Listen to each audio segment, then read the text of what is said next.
इस आज हम सभी महोदया डॉक्टर सोमलता मैम का विशिष्ट व्याख्यान के लिए आज हम सभी यहाँ उपस्थित हुए हैं। दीप प्रज्वलन के लिए मैं आमंत्रित करना चाहूँगा आदरणीय कुलगुरु महोदय, महोदया डॉक्टर सोमलता झा, कुल सचिव महोदय, अधिष्ठाता महोदय आए और दीप प्रज्वलन कर इस कार्यक्रम की शुरुआत करें।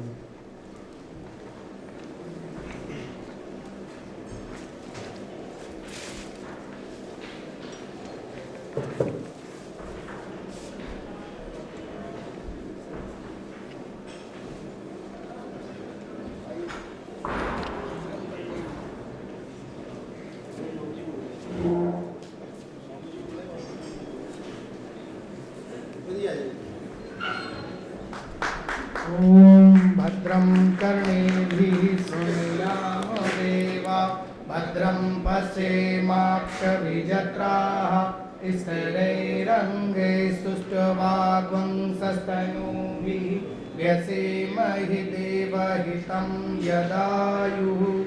ॐ स्वस्ति न इन्द्रो वृद्धश्रवाः स्वस्ति नः पूषा विश्ववेदाः स्वस्ति न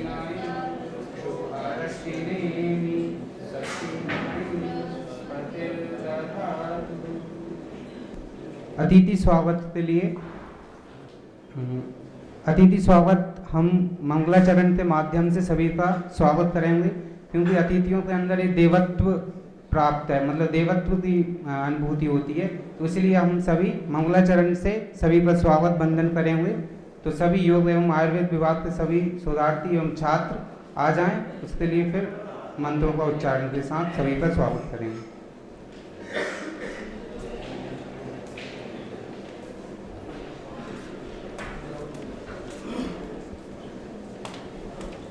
अपने यहाँ वैदिक परंपरा में जो स्वागत है वो मंत्रों से है, क्योंकि मंत्र क्या है, चेतना को जोड़ने का काम करते हैं।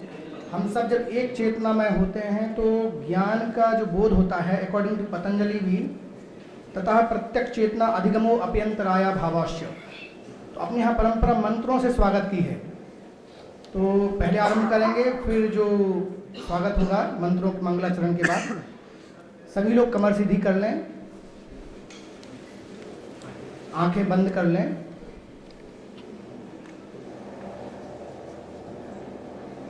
योग Darshan means to see when mind and sense is closed. ऐसा कुछ देखना है जब मन और बुद्धि शांत हो, उसको कहते हैं योग दर्शन। ये योग दर्शन का कार्यक्रम है, तो कृपया मन को शांत रखिए, इंद्रियों को शांत रखिए और एक चेतना का अनुभव कीजिए जो हम सभी को बांधती हो।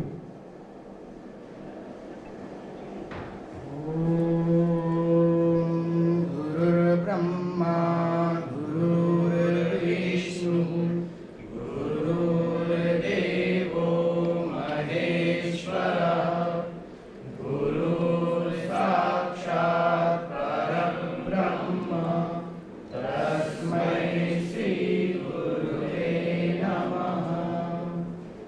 ॐ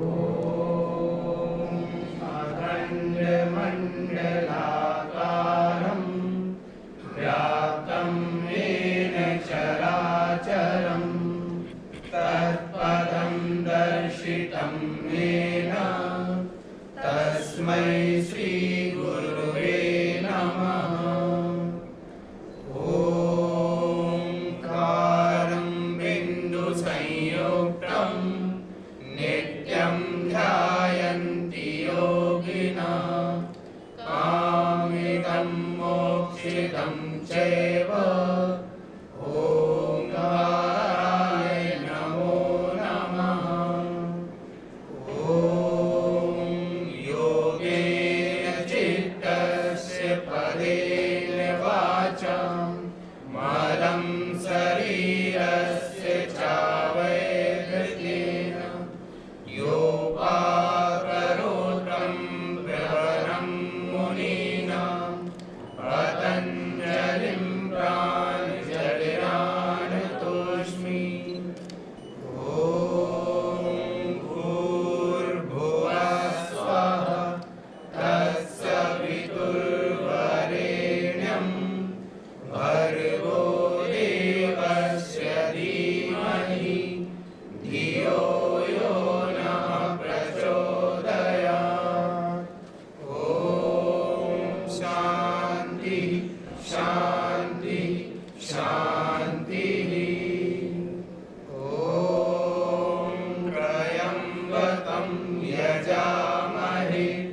सुगन्धिं पुष्टिवर्धनम् उर्वारुकमिव वन्दनात् मृत्योर्मोक्षीयमामृतात्। ॐ शान्ति शान्ति शान्तिः।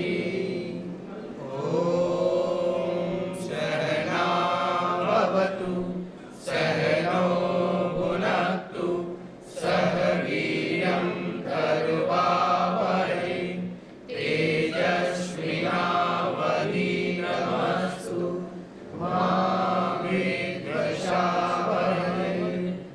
ॐ शान्ति शान्ति शान्तिः।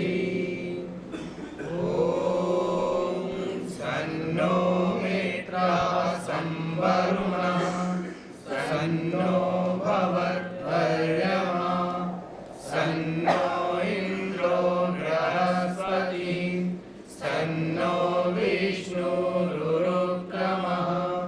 नमो ब्रह्मणे नमस्ते वायो त्वमेव प्रत्यक्षं ब्रह्मासि त्वमेव प्रत्यक्षं ब्रह्म वदिष्यामि ऋतं वदिष्यामि सत्यं वदिष्यामि तन्मामवतु तद्वक्तारमवतु अवतु माम् अवतु वक्तारम्। ॐ शान्ति शान्ति शान्तिः। हरिः ॐ।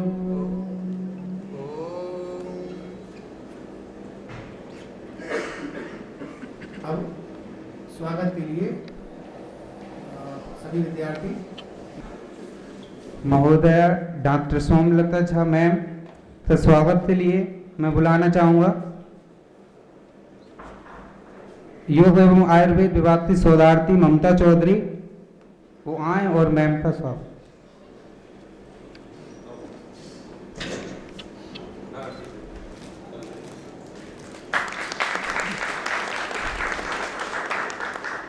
आदरणीय कुलगुरु महोदय का स्वागत के लिए मैं बुलाना चाहूँगा डॉक्टर प्रभाकर पांडे सर को।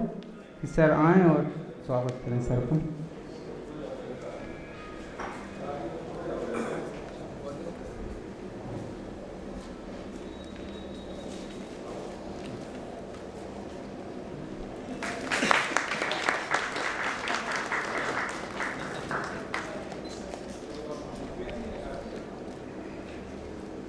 आदरणीय कुल सचिव महोदय का स्वागत करने के लिए मैं बुलाना चाहूँगा डॉक्टर उपेंद्र बाबू खत्री सर को। कि सर आएं और आप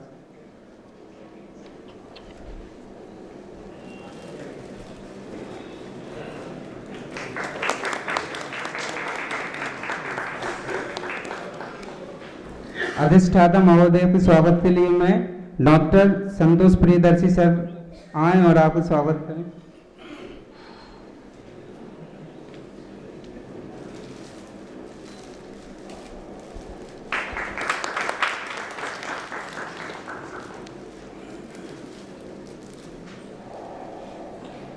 अतिथि परिचय एवं विषय भूमिका के लिए मैं आमंत्रित करना चाहूँगा योग एवं आयुर्वेद विभाग के विभाग अध्यक्ष डॉक्टर उपेंद्र सर को। कि सर आएं और अतिथि परिचय एवं विषय भूमिका पर प्रकाश डालें।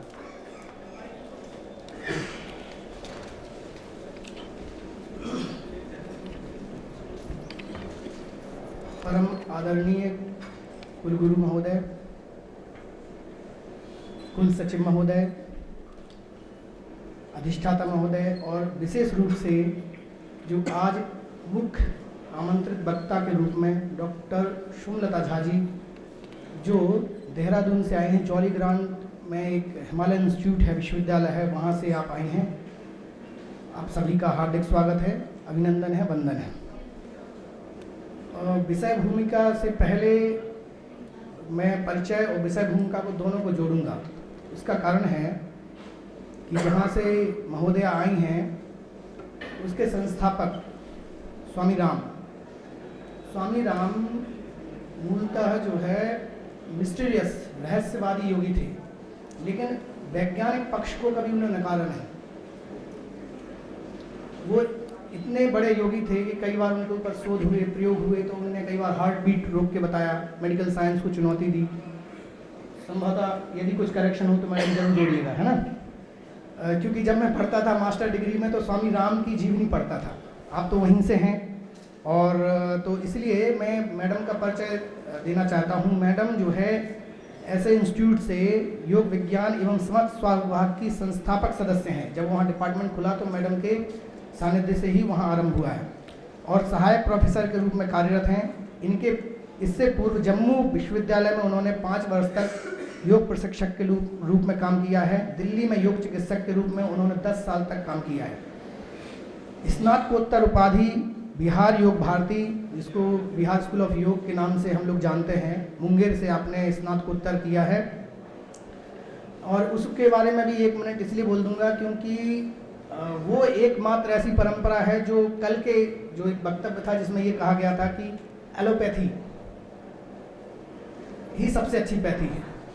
तो देखिए, मैं कह सकता हूँ कि जब तक हम जो है, जैसे डायबिटीज़ हो जाए किसी को, तो डायबिटीज़ हो जाए तो आपको पता है कि आपको इंसुलिन लेनी है या कोई ना कोई दवाई लेनी है, उसके अलावा कोई आपके पास सामान्य उपाय नहीं होता है, सामान्य जो लोग समझते हैं। लेकिन भारतीय योग विद्याओं में दवाइयों से पहले हमें कैसा जीवन जीना है, मूलतः यह है योग आयुर्वेद, ये महत्वपूर्ण विषय है जिससे हम अछूते इसलिए रह रहे हैं क्योंकि योग और आयुर्वेद के लोग खुद एलोपैथी की गोद में जाके बैठ रहे हैं। समस्या ये जो अभी दिखाई दे रही है।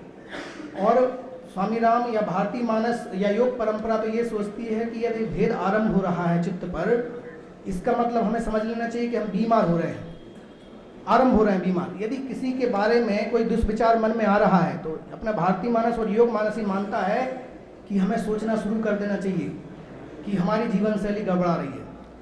यदि ये तथ्य स्टैब्लिश्ड होने लगे, कंपल्सिव होने लगे कि हम दूसरों में कमी निकालना शुरू कर रहे हैं, दूसरे हमारे दुश्मन हैं, दूसरे हमारा नुकसान कर दे हैं, तो निश्चित रूप से फिर हम बीमार पड़ गए। यानी हमारी जीवन शैली में यदि दिक्कत आ रही है तो हम बीमार हैं, नहीं तो हम बीमार नहीं हैं। इसके रूप में भारतीय विद्या का जो उद्घाटन किया था ऋषियों ने, उसी में ही एक बिहार स्कूल ऑफ योग है जो जीवन शैली के विज्ञान के रूप में योग को मानते हैं, स्वीकार करते हैं, और आप जैसे जो विद्वान हैं उनको तैयार करते हैं राष्ट्र के लिए, जिससे हम भारतीय मानस के तरीके से सोच सकें एक बार। क्योंकि एलोपैथी सबसे अच्छा है, ये हमारा मानस नहीं है, न कभी था, न कभी है, न कभी रहेगा। तो आपके बारे में ये कि बिहार स्कूल ऑफ योग से आपने स्नातकोत्तर किया है। हमारे बहुत प्रसिद्ध आचार्य हैं भारत के, डॉक्टर ईश्वर भारद्वाज, प्रोफेसर ईश्वर भारद्वाज सर, उनके सानिध्य में आपकी पीएचडी कंप्लीट हुई है, शोध कार्य पूरा हुआ है। देव संस्कृति विश्वविद्यालय से इन्होंने पीएचडी की है, और चूंकि मैं भी देव संस्कृति विश्वविद्यालय का पहला स्कॉलर हूँ, तो इस नाते भी वो जो है ना, क्योंकि देव संस्कृति विश्वविद्यालय की परंपरा भी भारतीय अध्यात्म की परंपरा और रहस्यवाद की परंपरा को जोड़ने का काम करती है। तो एक रूप में देव संस्कृति का सानिध्य, बिहार स्कूल ऑफ योग का सानिध्य और स्वामी राम विश्वविद्यालय का सानिध्य वक्तव्य के माध्यम से, आपके उपस्थिति के माध्यम से हमें मिल रहा है। योग चिकित्सा के क्षेत्र में आपका व्यापक अनुभव है। उन्होंने नशे का सेवन करने वालों के लिए योग चिकित्सक के रूप में स्वैच्छिक रूप से काम किया है। एक पर्चा ये भी है किसी व्यक्ति का योग के रूप में कि जब वो ये देखने लगता है कि सच में मानवता पीड़ित है, वो पैसे के लिए नहीं सिखाता है, वो सिखाता है कि सच में किसी का दुख दूर हो जाए, वहाँ से योग चिकित्सक का आरंभ होता है बनना उसका। तो यदि निश्चित रूप से उन्होंने योग चिकित्सक के रूप में स्वैच्छिक रूप से जो काम किया है, वो इस बात के लिए इंगित करता है कि आपकी चेतना समृद्ध है और आप सही मानों में योग चिकित्सक हैं। केंद्रीय कारावास के कैदियों के लिए उन्होंने दशा सुधारने के लिए विभिन्न कार्यक्रमों का संचालन भी किया हुआ है। ये अतिथि परिचय था।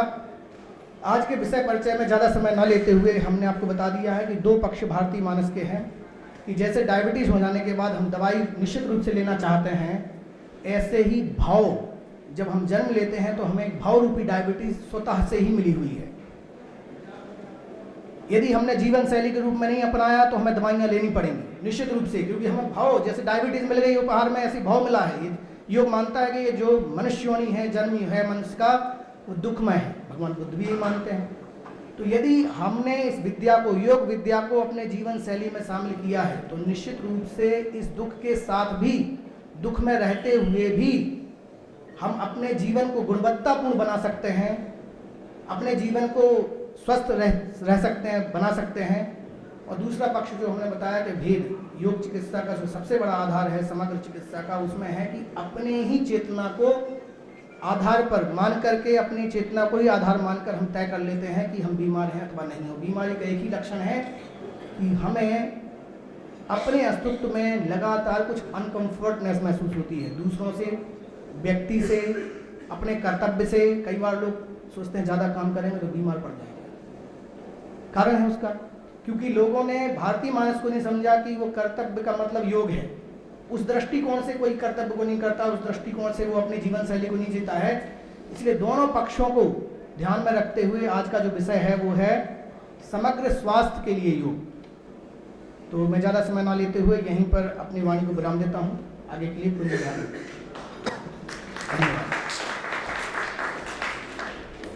धन्यवाद सर। अब मैं बुलाना चाहूँगा मुक्त वक्ता महोदया डॉक्टर सोमलता झा मैम को, वो आए और आकर अपने समग्र स्वास्थ्य के लिए योग पर चर्चा। Honourable vice chancellor sir, doctor Niharika Labh madam, registrar sir, COE sir, faculty members, staff and the students, scholars and other students, PG students are there. I would like to thank all of you to giving me an opportunity to say few words about yoga in front of you. योग के बारे में मैं बात करूँगी आज। जैसा कि खत्री सर ने बोला, I would like to thank Khatri sir also who was coordinating। जब से आना चाह रही थी तब से इन्होंने अच्छे से कोऑर्डिनेट किया और मैं इनकी गुरु बहन भी हूँ क्योंकि इन्होंने बताया ये भी देव संस्कृति से इन्होंने अपना PhD किया ना अपने पास से मास्टर्स। मैं योग के बारे में बताना चाहूँगी कि पातंजल योग दर्शन में सबसे पहले बताया गया कि योग की परिभाषा बताई गई, योगश्चित्त वृत्ति निरोधन। अब योग की परिभाषा है कि योग चित्त की वृत्तियों का निरोध है। तो सबसे पहले तो चित्त क्या है और वृत्तियाँ क्या है, ये इम्पोर्टेंट है। एक साधारण लेमन के लैंग्वेज में बात करूँगी कि जो मानव स्वभाव है वो शुरू से ही काम होता है। जैसे कि एक शांत पानी है, नदी है, उसमें जब हम कोई कंकड़ फेंकते हैं तो रिपल्स तरंगे उठती हैं और डिस्टर्बेंस होती है। उसी तरह जो मानव मन है वो बिल्कुल शांत है, लेकिन जो समाज में हम हमारे जो सेंसरी परसेप्शंस की वजह से जो डिस्टर्बेंस होती है उसके कारण जो है चित्त की वृत्तियाँ उत्पन्न होती हैं और वृत्तियों से रिलेटेड जितनी सारी बीमारियाँ हैं हमें होती हैं, क्योंकि हम स्वास्थ्य की बात कर रहे हैं। 80% of the disease is psychosomatic in nature, which means it arises from psyche and appears in soma. उत्पन्न होता है मन से लेकिन नजर आता है शारीरिक व्याधियों के रूप में। कुछ एग्जाम्पल्स हैं जैसे डायबिटीज़ है, हाइपरटेंशन है, हार्ट प्रॉब्लम, जितनी सारी बीमारी हैं। आजकल जो सबसे जो बढ़ते जा रहा प्रॉब्लम वो है कैंसर का, जो पहले बहुत कम होता था, आज की डेट में बहुत है। क्यों है? क्योंकि लाइफस्टाइल डिसऑर्डर है और स्ट्रेस फैक्टर है, हेरिडिटरी फैक्टर, बहुत सारे फैक्टर्स हैं। तो आज बात करेंगे हम समग्र स्वास्थ्य की, जैसा कि सर ने बताया, खत्री सर ने। समग्र स्वास्थ्य जो योग के बारे में मैंने आपको बताया कि योग चित्त की वृत्तियों का निरोध है और आगे उन्होंने बताया है कि जब चित्त की वृत्तियों का निरोध होता है तब क्या होता है, तदा द्रष्टु स्वरूपे अवस्थाना। जब चित्त की वृत्तियों का निरोध हो जाता है तो दृष्टा यानी कि पुरुष की अपने स्वरूप में स्थिति हो जाती है, मतलब जो उसका स्वाभाविक नेचर रहा है उसमें उसकी स्थिति हो जाती है। तो चित्त की वृत्तियों के निरोध के लिए बहुत सारे उपाय बताए गए हैं, जिसमें हम बात करेंगे योग और समग्र स्वास्थ्य की, हॉलिस्टिक हेल्थ जिसको हम बोलते हैं। हॉलिस्टिक हेल्थ में सारे एस्पेक्ट लिए गए हैं। और सर चलवा दीजिए उसमें आपका जैसे WHO ने हेल्थ की डेफिनेशन की आप लोग सब जानते हैं हेल्थ को इन्होंने कैसे डिफाइन किया है, physical, mental, spiritual and social wellbeing. इसके अलावा एक और एस्पेक्ट ऐड किया है, that is spiritual. Physical, mental, social, emotional and spiritual wellbeing पे हम ध्यान देते हैं। अगर सारे एस्पेक्ट को हम कवर करते हैं दैट कम्स अंडर हॉलिस्टिक, और ये योग से ही संभव है।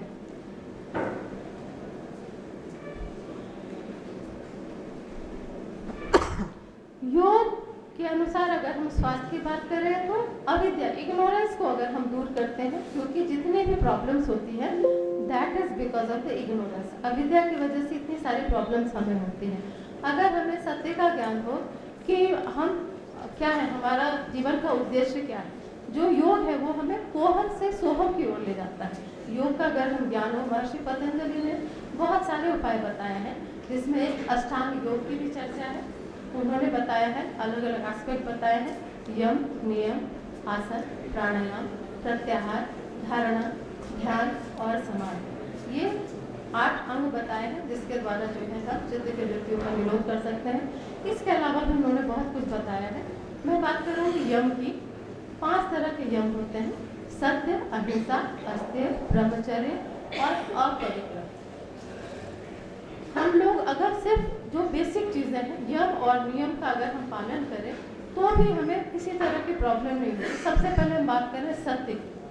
अगर हम सत्य नहीं बोलते हैं, अब मैं साइंटिफिकली आऊँगी, अगर हम झूठ बोलते हैं तो हमारे हार्मोन्स में कुछ चेंजेस आते हैं और which ultimately leads to the condition of our health, है ना। इसलिए सच बोलना बहुत ज़रूरी है।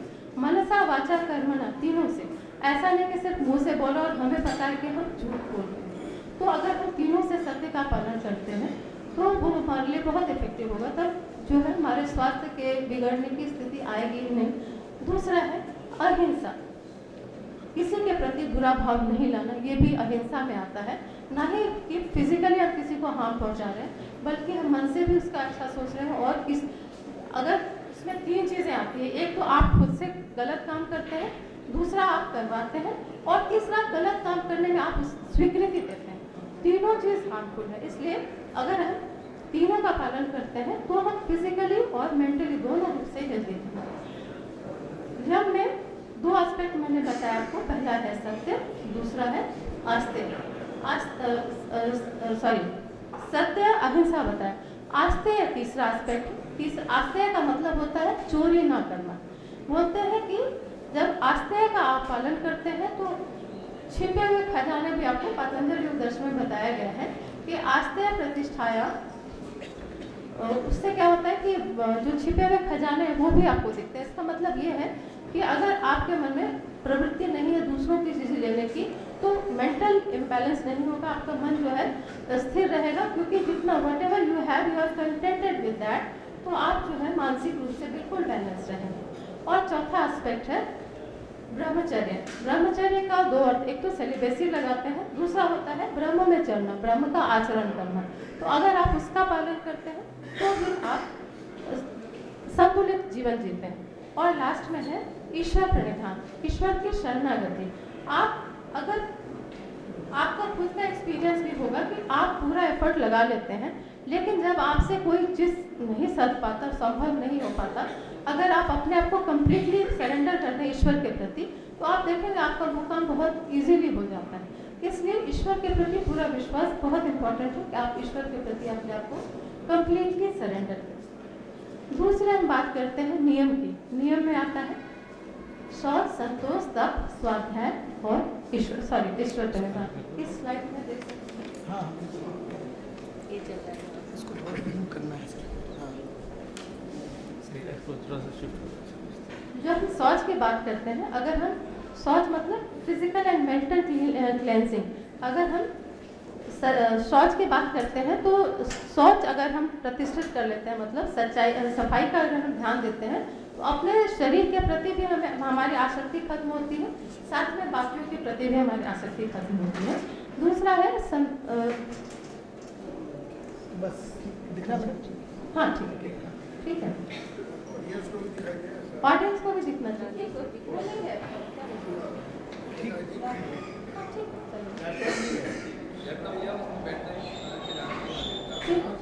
दिख रहा मैडम आपको? हाँ, ठीक है, यहाँ भी दिख रहा है। ठीक है। इसमें ये एक एस्पेक्ट रह गया था कि आप लोग आयुर्वेद के स्टूडेंट, आपको तो पता ही होगा कि आयुर्वेद के अनुसार स्वास्थ्य की परिभाषा क्या है? समदोषा, समग्निशा, समधातु मलक्रिय, प्रसन्न आत्मेंद्रिय मन, स्वास्थ्य इति भेद। तो यहाँ बात करते हैं समदोष की। दोष 3 तरह का है, कफ, वात और पित्त। इन तीनों दोषों में क्योंकि जो है ये डिपेंड करता है टाइम टू टाइम, इसमें चेंजेस आता है। ऐसा नहीं कि कोई अगर कफ प्रकृति का है तो हमेशा वो कफ प्रकृति का ही रहेगा, इसमें चेंजेस आते हैं। तो इसके अकॉर्डिंगली आपको ऐसे कोशिश करनी है कि आपका आहार विहार ऐसा हो कि आपके जो है दोष जो है वो तीनों दोष इक्विलिब्रियम में रहे, वात, पित्त और कफ। अगर इसमें विषमता आती है तभी प्रॉब्लम आती है आयुर्वेद के अनुसार।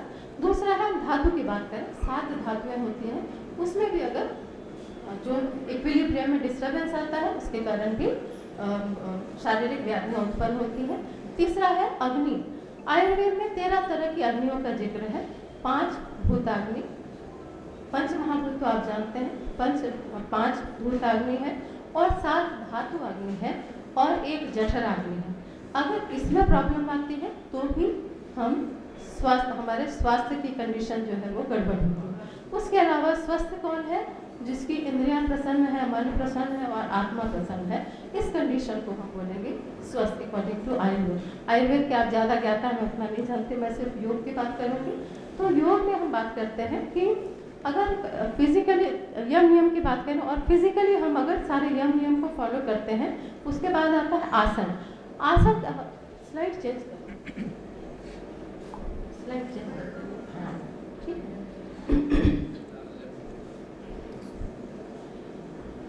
तैत्तिरीय उपनिषद में पंचकोश की चर्चा की गई कि जो ह्यूमन एग्जिस्टेंस है वो 5 कोशों से बना हुआ है।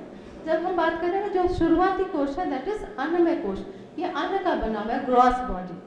इसको नरिश करने के लिए हमारे शरीर में ट्रिलियंस ऑफ सेल्स हैं जिसके द्वारा ये नरिश होता है, भोजन करता है, नरिशमेंट बनती है, ब्लड के द्वारा ऑक्सीजन और जो है न्यूट्रिशन पूरे बॉडी में सप्लाई होता है और उसके द्वारा हम नरिश होते हैं, हमारे अन्नमय कोश की उसके द्वारा सुरक्षा होती है। लेकिन ये जितने 5 कोश है इसमें वाटर टाइट कंपार्टमेंट है नहीं, ये सब एक दूसरे से जुड़े हैं। जो अन्नमय कोश है उसको नरिश करने के लिए, जो नरिशमेंट है वो फ्लो करने के लिए प्राण का होना बहुत जरूरी है। प्राणा इज द वाइटल एनर्जी। अगर वाइटैलिटी नहीं होगी तो हम भोजन करेंगे, उसका प्रॉपर जो है मेटाबॉलिज्म में फिर मेटाबॉलिज्म प्रॉपर नहीं होगी तो हम लोगों का जो भोजन हम कर रहे हैं उससे हमें एनर्जी मिलेगी नहीं। इसलिए अन्नमय और प्राणमय और मनोमय तीनों का एक दूसरे, जैसे मैं बात कर रही थी साइकोसोमेटिक डिसऑर्डर्स की, ये तीनों कोश को डील करता है। प्राणमय कोश जो है, जो एनर्जी बॉडी, जो वाइटैलिटी है, अगर वो प्राण शक्ति हमारे शरीर में ज़्यादा ना हो तो प्राण का जो संचार होता है वो होता है नाड़ियों के माध्यम से, और नाड़ियाँ जो है, नाड़ियों से हमारी जो वाइटैलिटी वो पूरी बॉडी में फ्लो होती है। जैसे कि ब्लड सर्कुलेशन होता है थ्रू आर्टरीज एंड वेन्स, उसी तरह प्राण का सर्कुलेशन होता है नाड़ियों के द्वारा। तो नाड़ियों में अगर ब्लॉकेज हो, योग के अनुसार अगर नाड़ियों में ब्लॉकेज हो तो तरह तरह की व्याधियाँ होती है, जैसे कि जॉइंट पेन, आर्थराइटिस होता है, उसमें बोलते हैं कि जो है वहाँ प्राणिक ब्लॉकेज हो गया, तो उसके लिए आप जो है जॉइंट्स एंड ग्लैंड्स एक्सरसाइज करें, जो सूक्ष्म व्यायाम है उसको करें ताकि जो है प्राण का प्रवाह प्रॉपरली हो, कोई ब्लॉकेज ना हो। तो अन्नमय और प्राण का बहुत इंपॉर्टेंट रोल है। अन्नमय कोश को नरिश करने के लिए हम जो ग्रॉस एस्पेक्ट है आसन का अभ्यास करते हैं, और प्राणमय कोश को नरिश करने के लिए हम प्राणायाम का अभ्यास करते हैं, जो आप लोग जानते हैं हठ योग प्रदीपिका और केरन संहिता में 8 तरह के कुंभा का जिक्र है, वो कर सकते हैं। अगर बेसिक आप लोग कुछ बच्चे तो हैं, स्कॉलर्स हैं, कुछ स्टूडेंट हैं योग के और आयुर्वेद के, बाकी लोगों के लिए मैं बताना चाहूँ कि सारे प्राणायाम करना आपके लिए आवश्यक नहीं है, लेकिन 2-3 बेसिक प्राणायाम है जो आप कर सकते हैं। पहला है नाड़ी शोधन प्राणायाम, जो बैलेंसिंग प्राणायाम है, उससे नाड़ियाँ जो है वो बैलेंस होती है, और साइंटिफिकली बोले तो सिंपैथेटिक और पैरासिम्पैथेटिक नर्वस सिस्टम में बैलेंस होता है। अगर स्ट्रेसफुल कंडीशन है, उस कंडीशन में जो सिंपैथेटिक नर्वस सिस्टम है वो एग्रीवेट होता है, और जब हम काम डाउन रहते हैं तो पैरासिम्पैथेटिक एक्टिवेट होता है। लेकिन दोनों सिस्टम का बैलेंस, दोनों नर्वस सिस्टम का बैलेंस होना बहुत ज़रूरी है हमारे स्वस्थ रहने के लिए। अगर हम बहुत ज़्यादा एग्रेसिव हैं तो भी प्रॉब्लम है, और बहुत शांत है तो हमारी क्रिएटिविटी में भी फर्क पड़ता है, इसलिए बैलेंस होना जरूरी है। तो नाड़ियों की शुद्धि के लिए नाड़ी शोधन प्राणायाम बहुत इफेक्टिव है, उससे हमारे ब्रेन में अल्फा वेव इंड्यूस होता है, जो कि हमें काम डाउन करने में मदद करता है। क्योंकि जनरली हम देखते हैं कि हमारी जो लाइफस्टाइल है वो इस तरह की है कि नॉर्मली जो, जैसे कि योग में बताया गया है कि आपको डाइट के टाइमिंग, क्वालिटी एंड क्वांटिटी का ध्यान रखना, वो आज के डेट में हम रख नहीं पाते, तो कुछ ना कुछ प्रॉब्लम शुरू होता है। इसलिए हमें जो है प्राणायाम का अभ्यास हम कर सकते हैं। अगर टाइम ना मिले सिर्फ 5 मिनट प्राणायाम कीजिए आप सुबह और शाम, but you should be empty stomach for that, तो उससे बहुत ही ज़्यादा फायदा होता है। तीसरा है मनोमय कोश, और मनोमय कोश जो वो मेंटल बॉडी, हमारे इमोशन से जुड़ा हुआ है। मनोमय कोश के लिए आप जो है मेडिटेशन का अभ्यास बताया गया है, तो जो अन्नमय, प्राणमय और मनोमय कोश है, ये तीनों जो कोश हैं ये जानवरों में भी पाए जाते हैं। Then what is the difference between us and animals? तो जो अब हम बात करते हैं चौथे कोश की, दैट इज विज्ञानमय कोश। विज्ञानमय कोश में हम जो है जानवरों से थोड़ा, जो 4 इंस्टिंक्ट हैं, food, sex, sleep and fear, ये सब में अवेलेबल है। लेकिन हम जब बात करते हैं विज्ञानमय कोश की तो हम उससे थोड़ा ऊपर उठते हैं। Then we use to think about social welfare and पूरे वर्ल्ड के वेलफेयर की हम बात करते हैं। तो विज्ञानमय कोश जो है इन तीनों कोशों से थोड़ा अलग हटके हैं। और जो बेसिक 3 चीज़ें हैं, अन्नमय, प्राणमय एंड मनोमय, तो प्राणा is the link between body and mind. इसलिए प्राणायाम का अभ्यास पे मैंने ज़्यादा जोर दिया कि आपको जितना समय मिले आप प्राणायाम का अभ्यास कर सकते हैं। फिर प्राणायाम में और कुछ बताया गया है कि जैसे कि अगर आपकी पित्त प्रकृति के हैं तो आपको कूलिंग प्राणायाम करना चाहिए, जिसमें शीतली और शीतकारी आता है।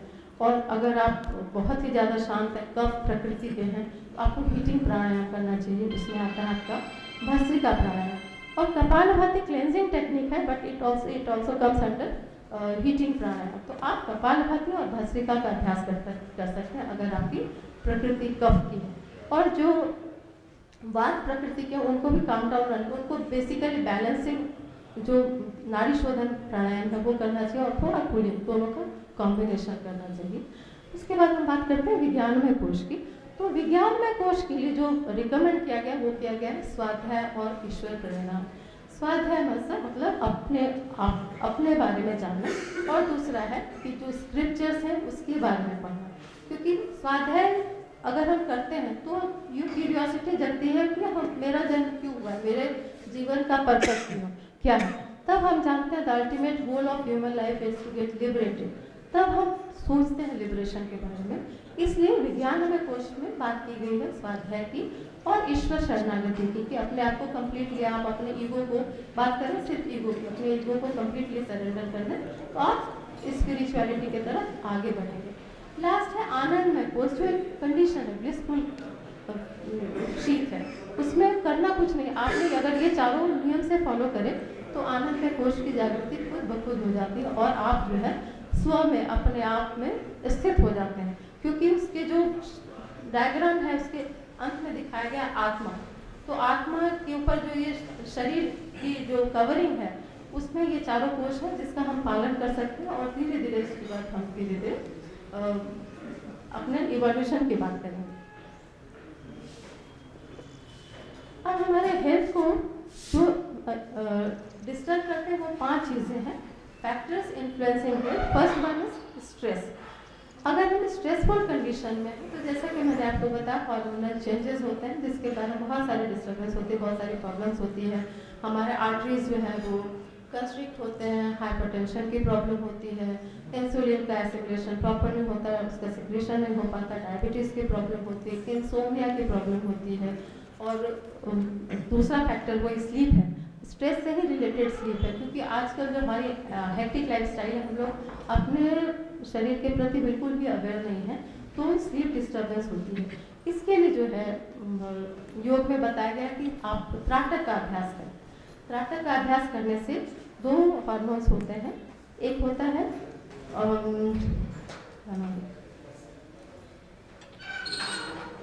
मेलेटोनिन, सेरोटोनिन और मेलेटोनिन 2 हार्मोन्स हैं।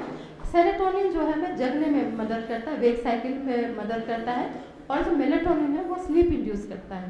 तो रिसर्च में पाया गया है कि अगर आप त्राटक का अभ्यास करते हैं तो आप उसमें स्लीप इंड्यूस होने के चांसेस होते हैं, आपको नींद अच्छी आएगी। साथ में ओम चैंटिंग करें, क्योंकि जो वाइब्रेशन है उसमें भी अल्फा वेव इंड्यूस होता है, और हमें हमारा जो मन शांत होता है, जिससे हम सो सकते हैं। तो जो स्ट्रेसफुल कंडीशन है उसमें भी आप योग निद्रा का, योग के स्टूडेंट हैं तो पता ही होगा, योग निद्रा का अभ्यास कर सकते हैं, आपका मन शांत होगा। और जो है जो हार्मोनल डिस्टर्बेंस है उसमें भी फर्क पड़ता है। और स्लीप इम्पॉर्टेंट है, टाइम से सोना, क्योंकि आपको पता है हमारा जो बायोरिदम है उसके अनुसार जो है आपके जो है मेलेटोनिन का सिक्रेशन 9 बजे के बाद से शुरू हो जाता है, और 4 बजे के बाद फिर सेरोटोनिन, जो ब्रह्म मुहूर्त बोलते हैं, उसमें फिर सेरोटोनिन का सिक्रेशन होता है। इसलिए अगर आप बायोरिदम को सीरियसली फॉलो करें तो बीमार होने के चांसेस ही नहीं है, आप स्वस्थ ही रहेंगे। क्योंकि जो शुरू में आयुर्वेद में भी बताया गया ना, दिनचर्या, ऋतुचर्या, रात्रिचर्या, अगर उसका आप पालन करते हैं तो आप स्वस्थ ही रहेंगे। फिर हम बात करते हैं डाइट की। योग में भोजन का बहुत इंपॉर्टेंस है। 3 चीज़ों का ध्यान देना जरूरी है: timing of diet, quality and quantity of diet. उसका आपको ध्यान रखना है। टाइमिंग की अगर हम बात करें तो आपने सुना होगा, take breakfast as a prince, lunch as a king and dinner as a beggar. तो सुबह का भोजन जो आप अच्छी मात्रा में पौष्टिक आहार लीजिए। दिन में हेल्दी डाइट ले सकते हैं, रिच भी ले सकते हैं, दाल का सेवन कर सकते हैं क्योंकि उससे आपको बहुत सारे प्रोटीन्स मिलते हैं। और जो है शाम का समय सूर्यास्त से पहले आप रात का भोजन ले लें, उसमें लेकिन हेवी चीज़ें ना लें, जो सुपाच्य है, सात्विक आहार उसको लें, ताकि जो है, और सोने से भोजन के, रात के भोजन के बीच का गैप कम से कम 2-3 घंटे का होना चाहिए, क्योंकि जब आप सो जाते हैं तो फिर आपका डाइजेस्टिव सिस्टम स्लगिश हो जाता है। भोजन के थोड़ी देर बाद अगर आप सोते हैं तो आपके डाइजेशन में प्रॉब्लम आ जाती है, और अगर डाइजेस्टिव सिस्टम स्लगिश हो गया तो फिर क्या होता है कि आपके टॉक्सिन्स एक्युमुलेटेड होते हैं, और अगर पेट से रिलेटेड प्रॉब्लम है तो ultimately it leads to different problems. तो इसलिए आपको भोजन का अगर आप ध्यान रखेंगे, सात्विक भोजन लेंगे और टाइमिंग, क्वालिटी एंड क्वांटिटी का अगर आप ध्यान रखेंगे तो आप पूर्ण रूप से स्वस्थ रहेंगे। इसलिए इसका ध्यान देना बहुत ज़रूरी है। फिर भोजन का संबंध जो है हमारे मणिपुर चक्र से, और मणिपुर चक्र आपको पता है जठराग्नि को डील करता है, इसलिए, और मणिपुर का संबंध सूर्य से भी है। इसलिए आपने देखा होगा कि बरसात के दिन में आपका भोजन अच्छे से नहीं पचता, आपको प्रॉब्लम होती है, लेकिन अगर सूर्य की इंटेंसिटी अच्छी है आपका डाइजेशन अच्छे से होता है। इसलिए रिकमेंड किया गया है कि जो रात का भोजन है वो आप सूर्यास्त से पहले ले लें या सूर्यास्त तक ले लें, उसके बाद ना लें। थोड़ा सोने और खाने के बीच में गैप होना जरूरी है। और भोजन से पहले और भोजन के बाद खाने और पानी के बीच का गैप कम से कम ½ एन आवर का होना चाहिए, क्योंकि जो एंजाइम सीक्रेट होते हैं हमारे भोजन के पचने के लिए वो डाइल्यूट हो जाता है। जैसे कि जब जलती हुई आग में अगर आप पानी दे दो तो धुआं निकलेगा ना, that is similar to toxins. अगर आप भोजन के बाद पानी पी लेते हो या उसके जस्ट पहले पानी पी लेते हो तो हमारे जो एंजाइम सीक्रेट होते हैं वो डाइल्यूट हो जाते हैं और उसकी इफेक्टिवनेस कम हो जाती है। तो जो भोजन आपका जल्दी पचना चाहिए वो काफ़ी देर से पचता है। इसलिए भोजन की आपको क्वालिटी, क्वांटिटी एंड टाइमिंग का ध्यान रखना चाहिए, डूज एंड डोंट्स का। जब आप भोजन कर रहे हैं तो माइंडफुलनेस मेडिटेशन का नाम आपने सुना है ना, कि आप जो भी काम कर रहे हैं पूरी अवेयरनेस वहाँ पे रखेंगे। That comes under mindful meditation.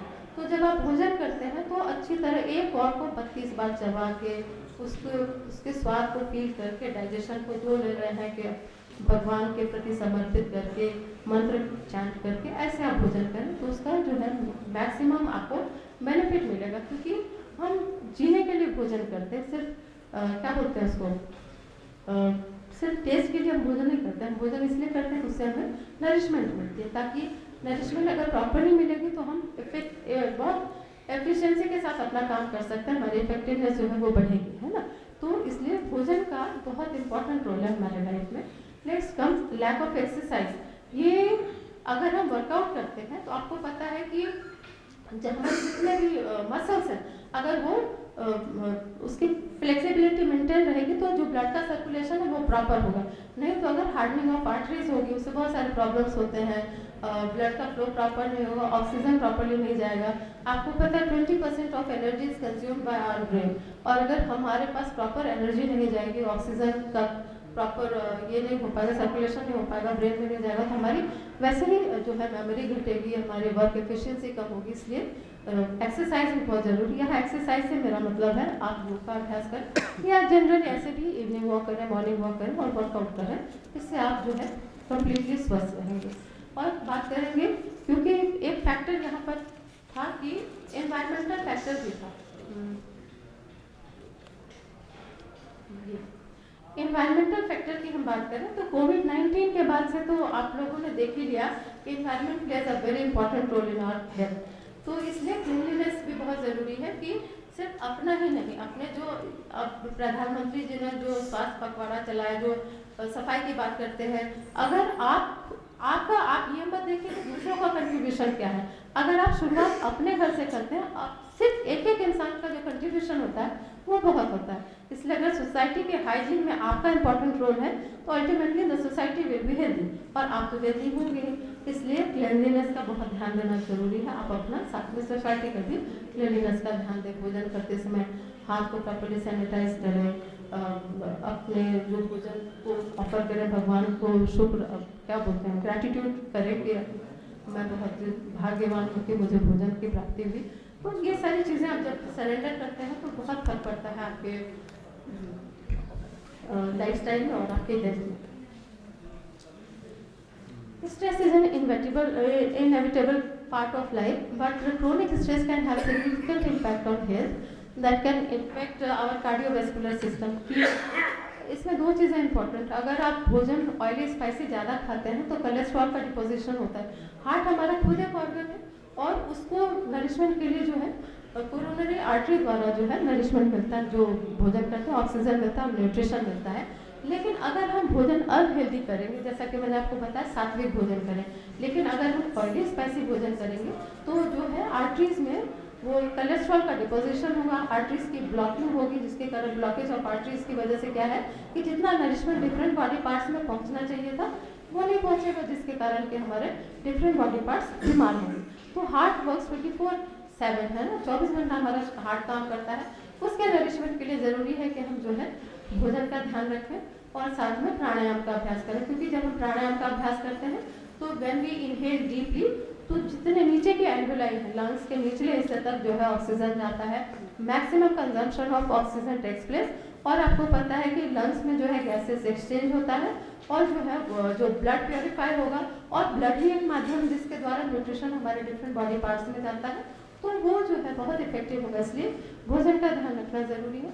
और स्ट्रेसफुल कंडीशन में एक तो मैंने आपको बताया कि आप अगर गलत भोजन करते हैं कोलेस्ट्रॉल का डिपोजिशन होता है, लेकिन स्ट्रेसफुल कंडीशन में क्या होता है हमारे हार्ट आर्टरीज जो है वो श्रिंक हो जाती है। अगर आर्टरीज हमारे सिकुड़ने लग जाए तो भी क्या होगा कि जो हमारा ब्लड का सप्लाई वो हिंडर होगा, जिसकी वजह से कार्डियक प्रॉब्लम तो होगी। साथ में उससे एसोसिएटेड, जैसे कि आपको पता है अगर एक डायबिटीज़ की प्रॉब्लम हो उससे हमारा हार्ट जुड़ा है, आइज जुड़ी है, किडनी प्रॉब्लम होती है, बहुत सारी प्रॉब्लम्स होती है। इसलिए इंसान का स्वस्थ रहना बहुत ज़रूरी है। उसके बाद हम बात करेंगे इम्यून फंक्शन। हमारी इम्यूनिटी भी वीक होती है, हमारे जो स्पाज्म आ जाते हैं क्योंकि अगर हम स्ट्रेसफुल कंडीशन में रहते हैं, और हार्मोनल चेंजेस आते हैं, फिर डाइजेस्टिव हेल्थ पे भी उसका फर्क पड़ता है, रिप्रोडक्टिव सिस्टम पे भी फर्क पड़ता है। इसलिए स्ट्रेस जो है बहुत इंपॉर्टेंट फैक्टर है जिसका आपको ध्यान देना है। स्ट्रेस दो तरह का होता है, you stress and D stress, आप लोग जानते ही होंगे। तो यू स्ट्रेस तो अच्छा है हमारी पर्सनैलिटी डेवलपमेंट के लिए, but D stress is very harmful. तो डिस्ट्रेस से बचना चाहिए। स्ट्रेस तो बहुत ज़रूरी है। अगर आप सो के उठते हैं सुबह 4 बजे 5 बजे, स्ट्रेस तो होता है ना कि वर्क प्लेस पे जाना है, तो दैट स्ट्रेस इज गुड। लेकिन अगर आप कोई कॉम्पिटिटिव फीलिंग रखते हैं और उसको मन में लगा के रखते हैं कि नहीं मतलब I should be on the top, तो ये स्ट्रेस जो है ये नुकसानदायक है। इसलिए स्ट्रेस अच्छा है, लेकिन यू स्ट्रेस अच्छा नहीं है। तो स्ट्रेसफुल कंडीशन से दूर रहने के लिए योग का अभ्यास बहुत जरूरी है। जैसे कि मैंने बताया तो अलग अलग आप अभ्यास करें, आसन करें, प्राणायाम का अभ्यास करें। फिर हाँ, अष्टांग योग में मैं बीच में रुक गई थी, यंग नियम की बात हो गई। फिर आसन की बात मैंने की कि फिजिकल एक्सरसाइज जो है आप आसन का अभ्यास करते हैं। जैसे कि वेरिकोज वेन आपने सुना है, वेरिकोज वेन की प्रॉब्लम सुना है ना, उसमें क्या होता है, अगर वो क्यों होता है क्योंकि आप लंबे समय तक आपके जो स्टैंडिंग पोज में रहते हैं या पैर लटका के रखते हैं। इसलिए अगर आप वर्कआउट करते हैं, थोड़ा चल फिर लेते हैं, थोड़ा योगा का अभ्यास करते हैं, कुछ भी और योगा अभ्यास करते हैं और भी फिजिकल एक्सरसाइज करते हैं, तो जो हमारा ब्लड सर्कुलेशन है, क्योंकि जो वेन्स होते हैं उसमें वॉल्स लगे होते हैं, उसको आपको प्रॉपर्ली अगर उसका अगर वॉक करते हैं तो सर्कुलेशन होता है, या साइकिलिंग करें या कुछ भी और एक्सरसाइज करें, तो इससे क्या होगा आप फिजिकली फिट रहेंगे, और फिजिकली फिट है तो मेंटली भी फिट रहेंगे। आपने ये तो दोनों, जैसे कि मैंने आपको बताया साइकोसोमेटिक, सोमेटोसाइकिक भी होता है। अगर आप ज़्यादा दिन बीमार रहें तो उसका असर धीरे धीरे आपके मन पे भी पड़ने लगता है। आपने देखा किसी को जो अगर आर्थराइटिस लंबे समय तक हो तो फिर जो है उसका असर बहुत नेगेटिव हो जाते हैं। तो दोनों चीज़ें हैं। अगर आपको उस कंडीशन तक नहीं पहुंचना है तो आप योग का अभ्यास करें, आसन का अभ्यास करें, प्राणायाम करें वाइटैलिटी को बढ़ाने के लिए। फिर हम बात करते हैं प्रत्याहार की। प्रत्याहार is withdrawal of senses from sensory organs. हमारी जो इंद्रियां, हमारी जो सेंसरी ऑर्गन्स हैं वो भटकती हैं। कान अच्छा सुनना चाहता है, आँखें अच्छा देखना चाहती हैं, स्किन अच्छा, जैसे गर्मी में आप फील करेंगे कि एसी में रहो, जाड़े में सोचेंगे अच्छे से कवर्ड रहो, रूम हीटर लगा रहे हैं ना, तो हमारे जो जितने सेंसरी ऑर्गन्स हैं वो बाहर की ओर ज़्यादा डिसिपेटेड होते हैं ना, उसको विड्रॉ करना, विड्रॉ करके जो होगा मन जो है वो अपने में स्व में केंद्रित हो जाएगा। इसलिए प्रत्याहार एक टेक्निक है जो विड्रॉ करता है, withdrawal of senses from sensory organs. अगर आप सेंसरी ऑर्गन्स को विड्रॉ कर देते हैं तो मन आपका इधर उधर नहीं भटकेगा और मन जो अपने में स्थित होगा तो आप जो स्पिरिचुअलिटी की तरफ आगे बढ़ेंगे, इवॉल्व होंगे। फिर आते हैं, बात करते हैं धारणा की। धारणा इज वन पॉइंटेड कंसंट्रेशन, कि अगर आप किसी पर्टिकुलर पॉइंट पे कंसंट्रेट करके आप सिंपली अगर अपने बहुत सारी धारणाएं बता गई, चिदाकाश धारणा, हृदयाकाश, गहराकाश धारणा, आप किसी पर्टिकुलर पॉइंट पे फोकस करके आप ध्यान लगाएं तो धीरे धीरे जो है आपका जो कंसंट्रेशन है वो बढ़ता जाएगा और धीरे धीरे अगर प्रोलॉन्ग धारणा आपने करी तो वो जो है ध्यान की ओर अग्रसर होगा। और ध्यान, आपको पता है, ध्यान तो आप लोग सब लोग जानते हो, ध्यान का अभ्यास करोगे तो अल्टीमेटली जब आप लंबे समय तक ध्यान का अभ्यास करते हैं दैट लीड्स टू समाधि। समाधि कोई टेक्निक नहीं, इट इज अ स्टेट जिसको हमें प्राप्त करना है, जो बाकी के माध्यम बताए गए हैं उसके बाद तभी जो है हम अपने स्व में स्थित होंगे और जो बाहर डिसिपेशन जो चित्त की वृत्तियाँ हैं उनसे हमें छुटकारा मिलेगा, चित्त की वृत्तियों का निरोध होगा।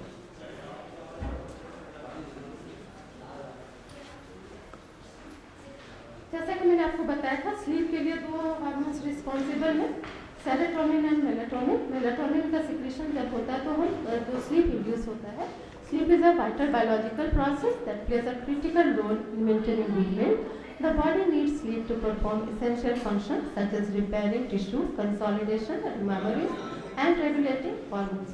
Lack of sleep or poor quality sleep can have a significant impact on physical and mental health. Lack of proper sleep affects cardiovascular health, immune system, weight management, mental health, cognitive function, diabetes and other overall other health issues.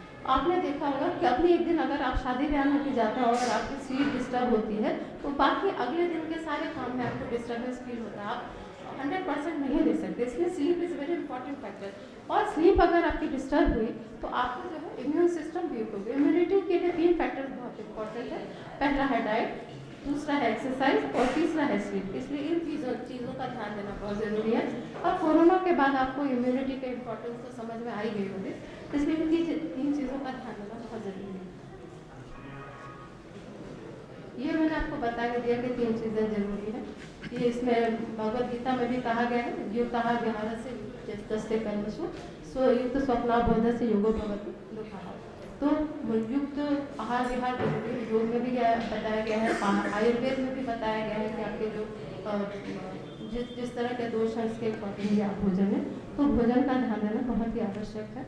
और exercise की बात भी मैंने कर दी, almost मैंने सब कुछ बता ही दिया। योग के अभ्यास जब आसन करते हैं तो उससे फिजिकल क्या बेनिफिट्स होते हैं वो सामने लिखा हुआ है आपके।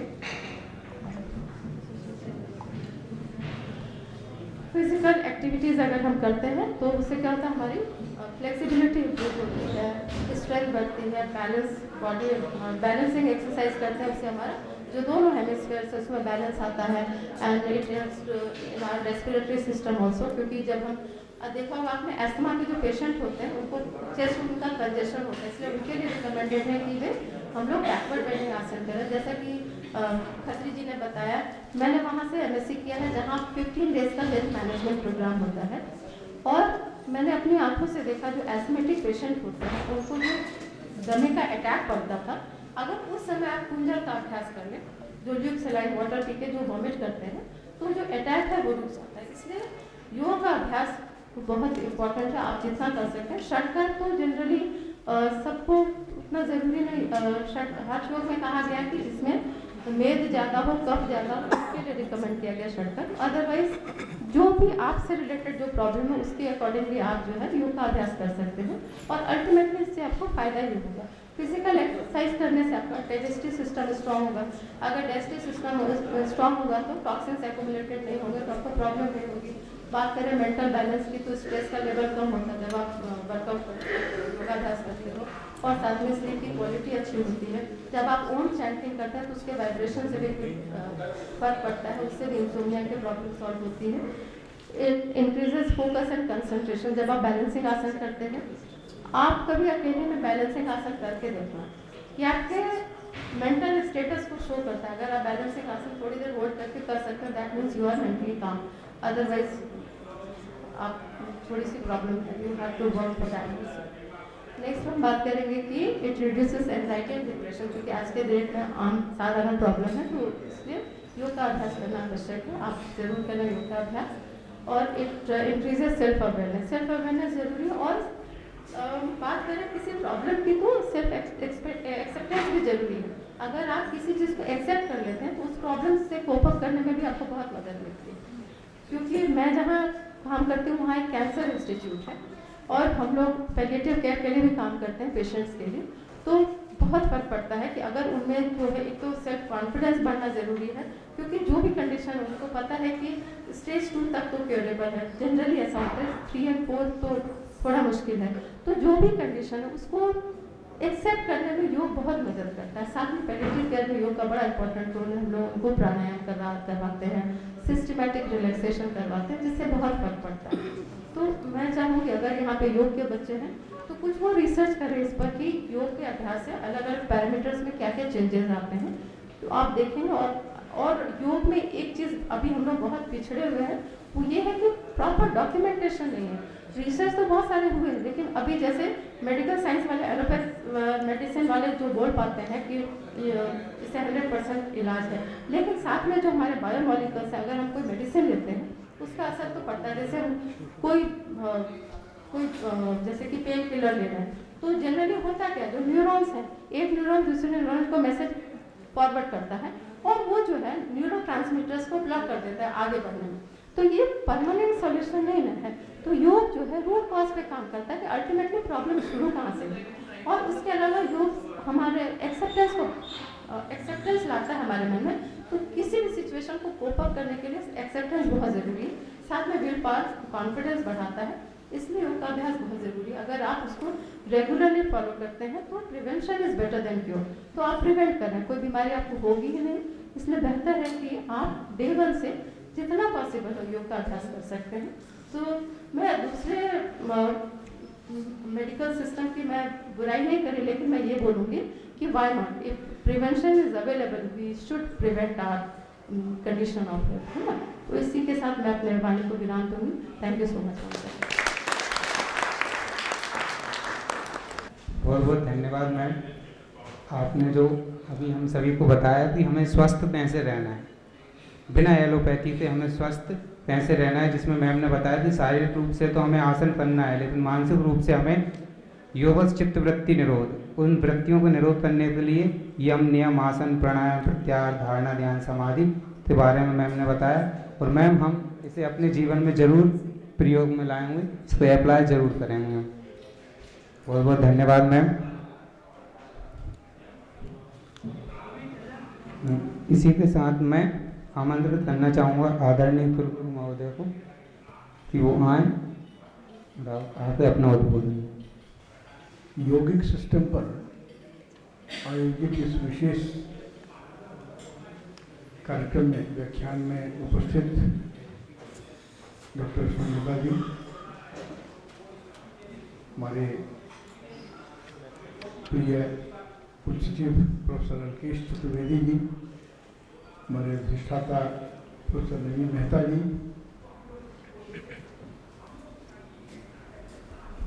एक और भी कार्यक्रम होने वाला है, उनमें पधारे हमारे आदरणीय विद्वज्जन, हमारे सांची विश्वविद्यालय परिवार के सभी आचार्यगण और आचार्येतर गैर शैक्षणिक कर्मचारी, शोध छात्र छात्राएँ। अभी हमने डॉक्टर सुमलता जी से योग क्या है, योग की आवश्यकता क्या है, उसके करने से या उसकी उपादेयता क्या है, और वर्तमान जीवन शैली में विशेष करके जिन स्ट्रेसफुल कंडीशन से हम बढ़ रहे हैं उनमें क्या इसकी प्रासंगिकता है, इन सभी विषयों पर समग्र रूप से एक बहुत ही सुंदर व्याख्यान सुनने को मिला, जो न केवल सैद्धांतिक बल्कि व्यावहारिक रूप से भी हमें किस प्रकार से प्रभावित करता है और योग के अनुसार जीवन जीने से क्या क्या फायदे मिलते हैं, इन सब के ऊपर हमने सुना। मैं भी जब सोच रहा था कि अभी योगश्च बुद्धि निरोध है, ये जो बात है कही जाती है बहुत, हम सब लोग इसको खूब बोलते भी हैं। आखिर चित्त वृद्धि का निरोध क्यों करें, क्या आवश्यकता है? तो मैं तो पाली और बौद्ध दर्शन का विद्यार्थी हूँ, उससे मैं थोड़ा सा इसको कोरिलेट करूँगा। भगवान बुद्ध कहते हैं कि सभी प्रकार के दुखों की जड़ ही तृष्णा है,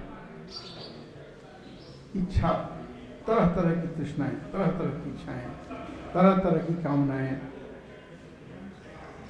तो ये कामनाएं आखिर ठीक है, कामना क्यों नहीं करें? कामना करने में, इच्छा कर रखने में हर्ज क्या है? इच्छा तो होनी चाहिए। इच्छा तो हमको आगे बढ़ने की प्रेरणा देती है, इच्छा हमको काम करने के लिए उत्साहित करती है, और किसी भी प्राणी में वो शक्ति नहीं है। तो क्या फ्यूचर में अभी जो हमको किसी बात की तकलीफ हुई जिन कारणों से भी, तो हम क्या फ्यूचर में कैसे उसको नियंत्रित कर सकते हैं? उसी के लिए अलग अलग ऋषि मुनियों ने हमारे यहाँ अपनी अपनी परंपराएं विकसित की, अपनी अपनी मेथोडोलॉजी डेवलप की, और योग भी एक मेथोडोलॉजी है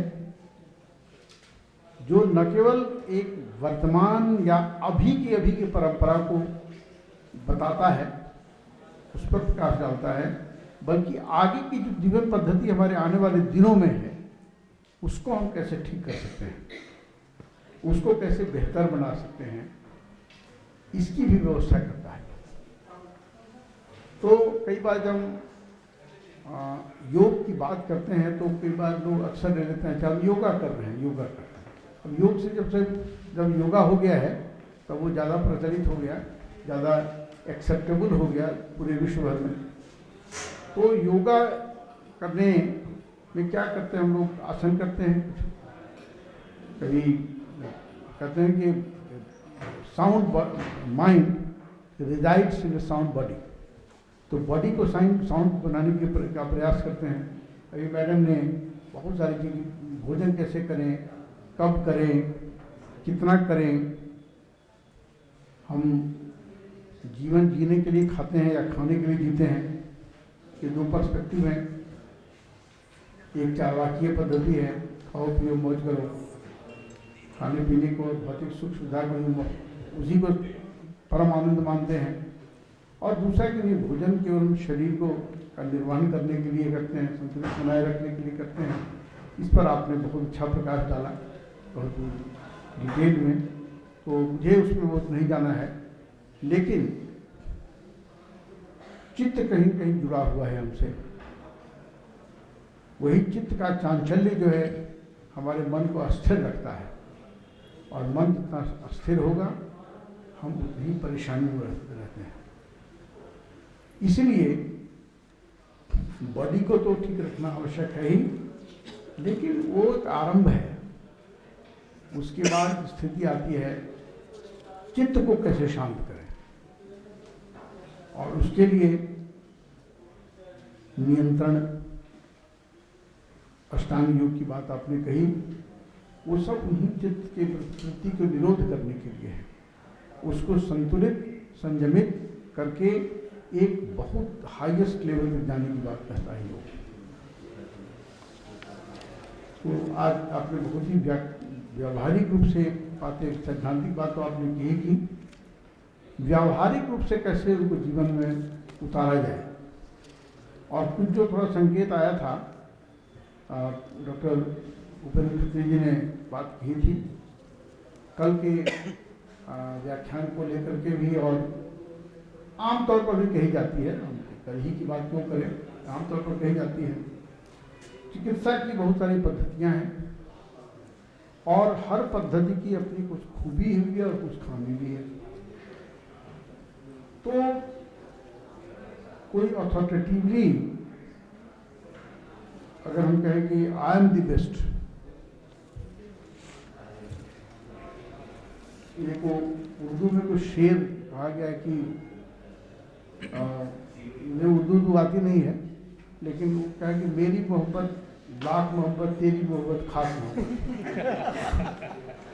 तो वो जो है कि मैं जो सोचता हूँ वो सबसे अच्छा है, बाकी जो सोचते हैं बेकार है। ऐसा नहीं होता है। कुछ अपने एलोपैथी ने आज के दिन में साइंटिफिकली बहुत तरक्की की है, उसमें लेटेस्ट रिसर्चेज हो रहे हैं। बहुत सारी जो प्रिवेंशन की आप बात कही, कई बार प्रिवेंट नहीं कर पाते हैं और कई चीज़ें आयातित हो जाती हैं, उनको कैसे निदान ढूंढा जाए, उसमें एलोपैथी बहुत मायने में बहुत आगे है। हम लोग जाते हैं, उसका लाभ लेते हैं। सर्जरी है, सब कुछ है। एक ज़माने में प्राचीन काल में भी चरक, सुश्रुत, जीवक इत्यादि के ऐसे ऐसे कारनामे पढ़ते और सुनते हैं कि जिन्होंने सर्जरी ऐसी कर दी थी जो आज के मॉडर्न जो सर्जन्स हैं उनको भी कई बार दिक्कत हो, आश्चर्य लगता है कि अच्छा, पाली साहित्य में जीवक की कहानी आती है। जीवक मगध सम्राट बिंबिसार का राजवैद्य था, जो बुद्ध का परम शिष्य भी बना, और वो उसकी माँ से वो इलिजिटिमेट चाइल्ड था। तो उसकी जन्म के जस्ट बाद उसकी माता ने लोक लज्जा से बचने के लिए उसको फेंक दिया कूड़े के ढेर पर, ताकि उसको कौवे आकर के लोग जाएं और मर जाए। उधर से बिंबिसार का बड़ा बेटा कुमार गुजर रहा था अपने कुछ लोगों के साथ, और उसको बच्चे की लगता है कि अभी जब जस्ट न्यूली बॉर्न चाइल्ड की के करने की आवाज़ सुनाई पड़ी, तो कहा कि बच्चा लगता रो रहा है, देखो तो लगता है कुछ कौवे से उस पर चोंच मारने की कोशिश करे। देखो तो उन्होंने जाकर देखा है कूड़े के ढेर पर बच्चा अभी पैदा हुआ, तो पड़ा हुआ था। तो उसको बड़ी दया आ गई और उसको उठा करके मंगवा दिया, उसको साफ सुथरा करवाया, उसको बचा लिया। और धीरे धीरे जब आगे बढ़ा तो उसने उसका नाम रख दिया जीवक, जिंदा हो गया, मरने से बच गया। तो जब बच्चा बड़ा हुआ तो उसने अपना नाम रखा जीवक कुमार भृत्य। पाली में जीवक कुमार भच्छ शब्द आता है। तो कुमार अपने को कुमार का भृत्य मानता था, उसके नाम से फेमस हुआ। बाद में सुपर इंटेलिजेंट टाइप का लड़का बच्चा लग रहा था, तो थोड़ा सा बड़ा हुआ तो उसको कुमार ने अपने पैसे से भेजा तक्षशिला, क्योंकि उस समय में विद्या का सबसे बड़ा केंद्र था तक्षशिला, जहाँ मॉडर्न पाकिस्तान में है। वहाँ पर वैद्यक पढ़ा उसने।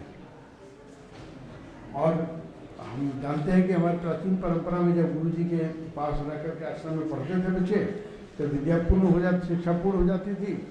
तो उनका होता था कि ठीक है, गुरु जी ने कहा कि जाओ तुम्हारी विद्या पूर्ण हुई, तो गुरु दक्षिणा दी जाती थी। तो उसके बाद ही फाइनल डिग्री मिलती थी, परमिशन देकर okay now you are completely okay qualified. तो जीवक ने पूछा कि गुरुदेव क्या आज्ञा है, मैं क्या गुरु दक्षिणा दूँ आपको? तो गुरु जी ने कहा कि तुम ऐसा करो, 2 महीने का समय देता हूँ और चारों तरफ घूम जाओ, 10 कोस जमीन तक घूमो चारों तरफ, और कोई भी एक वनस्पति ऐसी खोज करके लाओ जिसमें कोई औषधीय गुण नहीं हो, जिसका कोई मेडिसिनल वैल्यू नहीं हो, ऐसा खोज करके लाओ। तो घूम गया चारों तरफ, 2 महीने लगाए, कुछ और समय लग गया, तो निराश हो गया। उसको कुछ भी नहीं मिला ऐसा कि जिसका कोई मेडिसिनल वैल्यू नहीं हो।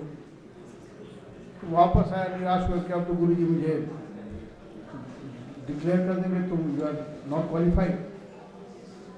तो आया तो गुरुजी को कहा कि मुझे गुरुजी तो हर वनस्पति में कोई ना कोई मेडिसिनल वैल्यू मिल रहा है, कुछ भी नहीं मिला ऐसा। तो बड़ा मायूस था।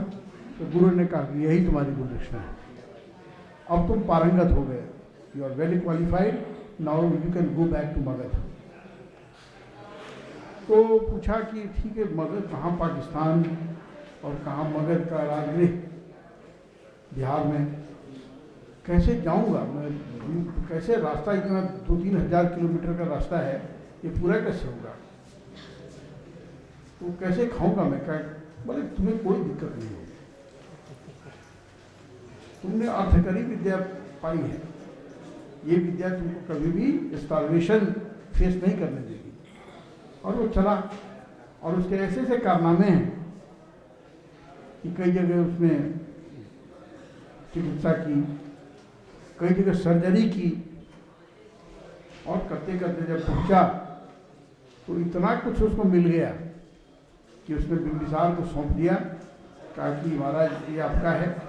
तो कि नहीं, ये जो तुम्हारे पास इतनी पूंजी आ गई है उससे तुम एक हॉस्पिटल खोल लो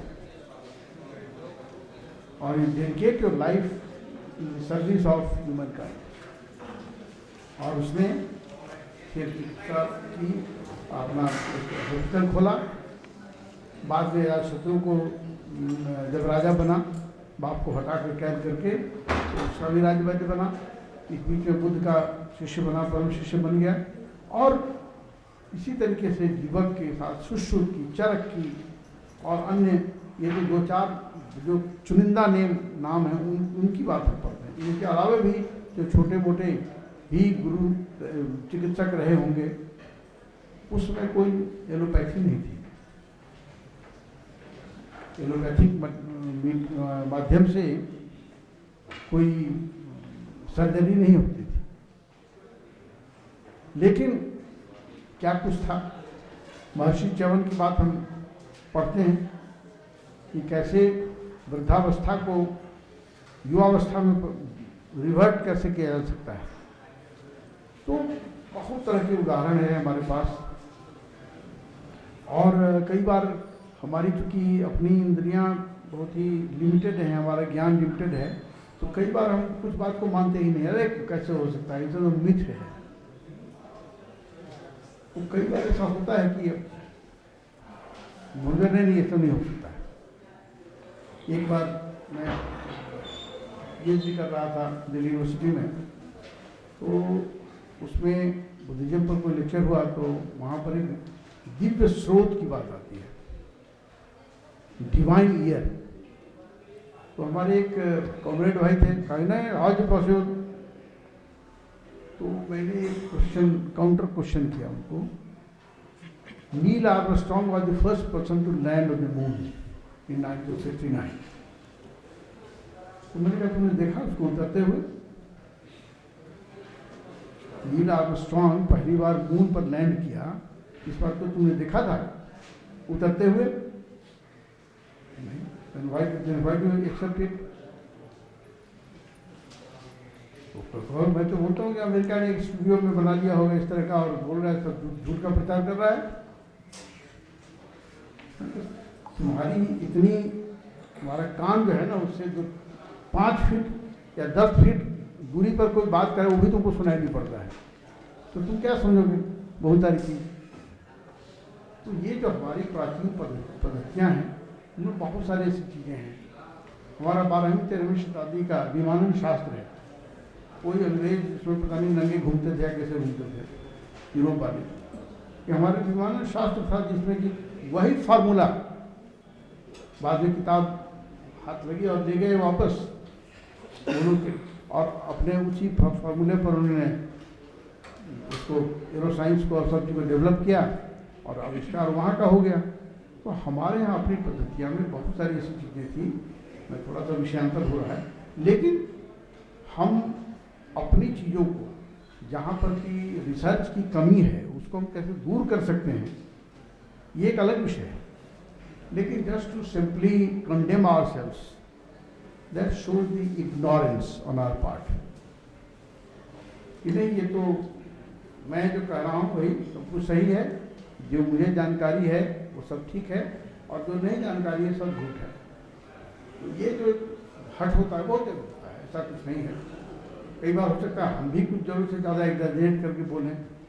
तो instead of that we should always prefer to make researches, और चाहे आयुर्वेद का क्षेत्र हो, चाहे होम्योपैथी का क्षेत्र हो, या प्राकृतिक चिकित्सा का क्षेत्र हो, एलोपैथी का क्षेत्र, जो भी सर्जरी का क्षेत्र हो, आई जो ऑप्थेल्मोलॉजी है उसका हो, ENT में मेडिकल साइंस में बहुत सारे विभाग आजकल तो सुपर स्पेशलाइजेशन हो गए हैं।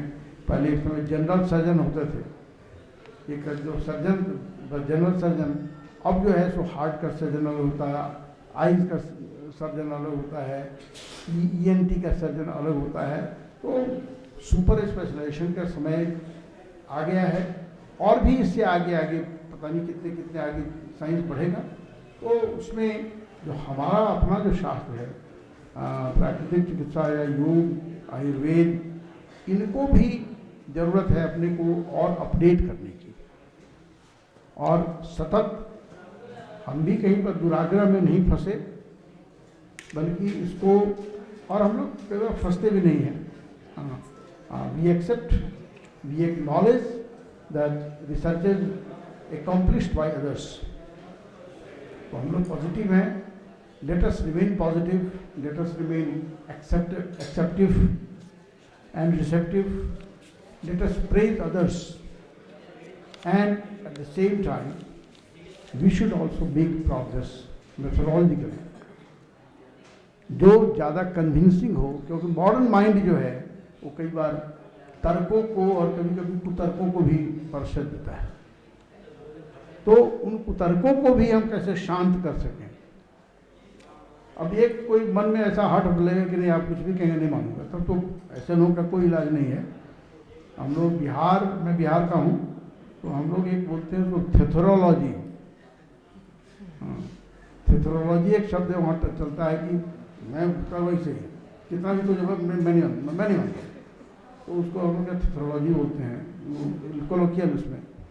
तो ठीक है, वो अलग चीज़ है, कोई इस तरह का भाग ठान लेकिन नहीं मैं जो करूँ वैसे ही, मैं बाकी अब नहीं सुनूंगा, तो आप ऐसे कोई इलाज नहीं कर सकते। वैसे का इलाज किसी और तरीके से होता है। लेकिन हम सब लोग शैक्षिक संस्थान में हैं, हम सब लोग बुद्धिवादी हैं, हम सब लोग मॉडर्न माइंड से सोचते हैं, हम सब लोग रैशनल थिंकिंग करते हैं और करना चाहते हैं। तो उनको साथ लेते हुए अपने ट्रेडिशंस को भी फॉलो करें, और सोमलता जी के आने से और इनके लेक्चर से जो हमें बहुत काफ़ी एक वाइब्रेशन क्रिएट हुआ है। तो मैं इनको बहुत बहुत साधुवाद देता हूँ, और आपने हमारा आग्रह स्वीकार किया, आपने समय निकाला। और कहाँ भी देहरादून में तो ठंड भी पड़ रही होगी, यहाँ तो गर्मी का समय है, हम लोग समर जोन में हैं। तो आप आइए, आपने कष्ट किया, बहुत बहुत धन्यवाद। और जो हमारे दूसरा एक कार्यक्रम है, अब हमारे विद्वानगण बैठे हुए हैं, तो उनका भी बहुत बहुत स्वागत है, बहुत धन्यवाद है। और फिर अगले सेशन में आपको भी सुनने का मौका मिलेगा और हमारा ज्ञान वर्धन होगा। इन्हीं शब्दों के साथ मैं फिर से बहुत धन्यवाद।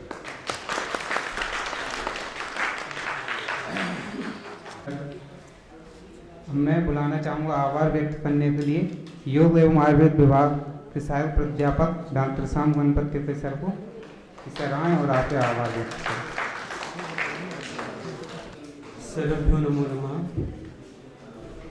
इस आदरणीय मंच के माध्यम से मैं डॉक्टर सोमलता झा जी को सादर धन्यवाद देता हूँ कि उन्होंने अपने वाणी से हम सबको लाभान्वित किया, और इस कार्यक्रम को सफल बनाने के लिए प्रत्यक्ष और अप्रत्यक्ष रूप से सबने जो सहयोग दिया, उन सभी को इस मंच के माध्यम से, आदरणीय मंच के माध्यम से मैं धन्यवाद देता हूँ। हरिओम।